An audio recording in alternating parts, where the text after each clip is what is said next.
ভাই বোনেরা, এই যে এখন গোস্ত ফ্রাই করুন, তার সাথে থাকেন। গোস্ত আর আলু খাইবার মন করছে বলে আমাকে বাড়িতে হাদন্তি মানুষ আছে। এই যে এখন দিলাম বিস্কুটের ফাঁকি। লাইক কমেন্ট শেয়ার করেন ভাই বোনেরা, সাথে থাকেন, দেন কি দেই। এখন হলো গুঁড়া মরিচ, এই যে আনাম মরিচ ভাজা ফাঁকি হেডের গুঁড়া দিতেছি। এখন তুমি জিরা ফাঁকি। এখন দিলাম এই যে স্পেশাল মাংসের মশলা যে আমি বানাইছিলাম, এই মশলা। এই এখন দিব হলো হলুদ মরিচ ধনিয়া একসাথে গুঁড়া করা। এখন দিব হইলো এই যে ম্যাজিক মশলা, এই দিলাম ম্যাজিক মশলা। দিব লবণ, সাথে থাকেন। এই যে এখন দিব আদা রসুন জিরা একসাথে বাটা। ভাই বোনেরা এখন দিব ডিম, দিয়ে দিলাম ডিম। ভাই বোনেরা আলু ভাজুম।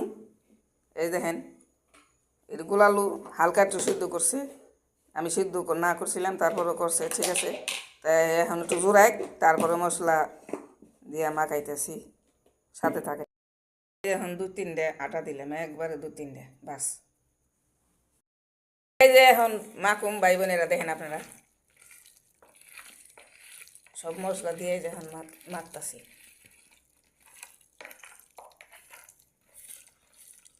দারুণ সুন্দর একটা গ্রাম চড়ছে।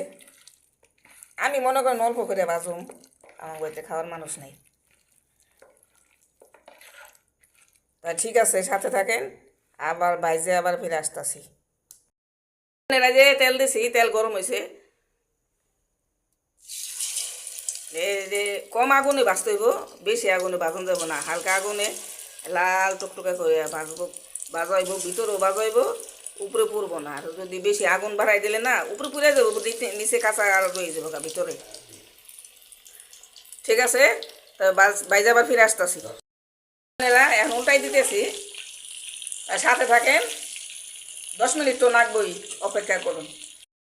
ভাই বোনেরা, যে এখন আলু মাখতাছি, ওই যে মুরগির গোস্ত যে করছি না মাখছি, ওইটার মধ্যে দিছি অনেক। যে এই গুঁড়া মরিচের ফাঁকি দিছি, যে শুকনা মরিচ ভাজা, কাঠখোলায় ভাজা, আর একটু হলুদ ফাঁকি দিলাম, এই যে মরিচ ফাঁকি।